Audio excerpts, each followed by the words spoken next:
दीघा स्थित विष्णुनगर में आद्य क्रांतिवीर वस्ताद लहूजी साळवे बहुउद्देश्य सेवाभावी संस्था द्वारा साहित्य रत्न लोकशाहीर डॉक्टर अन्नाभाऊ साठे की 104वीं जयंती बड़े ही हर्षोल्लास से मनाई गई। इस दौरान ठाणे के सांसद नरेश मस्के और शिवसेना जिला प्रमुख विजय चौगुले ने विशेष रूप से उपस्थित रहकर अन्नाभाऊ साठे का अभिवादन किया। साथ ही मौजूद थे युवा नेता शुभम चौगुले, पूर्व नगर सेवक बहादुर बिष्ट, अभंग शिंदे, सुभाष काले और तमाम पदाधिकारी और नागरिक। तत्पश्चात पत्रकारों से बात करते हुए सांसद नरेश मस्के ने सभी को अन्नाभाऊ साठे जयंती की शुभकामनाएं देते हुए अपनी भावनाएं व्यक्त की। लोकशाहीर डॉक्टर शाहीर अण्णाभाऊ साठे यांची 104वी जयंती आहे। त्यानिमित्त मी त्यांना प्रथम विनम्र अभिवादन करतो।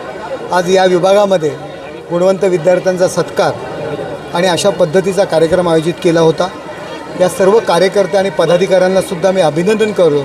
शाहीर अण्णाभाऊ साठे यांची स्मृती कायम जपण्याकरता सातत्याने ही मंडळी प्रयत्न करीत आहेत। शाहीर अण्णाभाऊ साठे यांनी समाजाला एक दिशा देण्याचं काम केलेलं आहे आणि त्यांचा इतिहास येणाऱ्या पिढीला कळावा म्हणून अशा पद्धतीने जयंती उत्सव साजरा होणं गरजेचं आहे।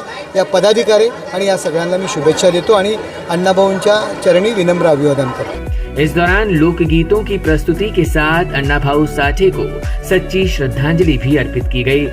Bureau report EW network.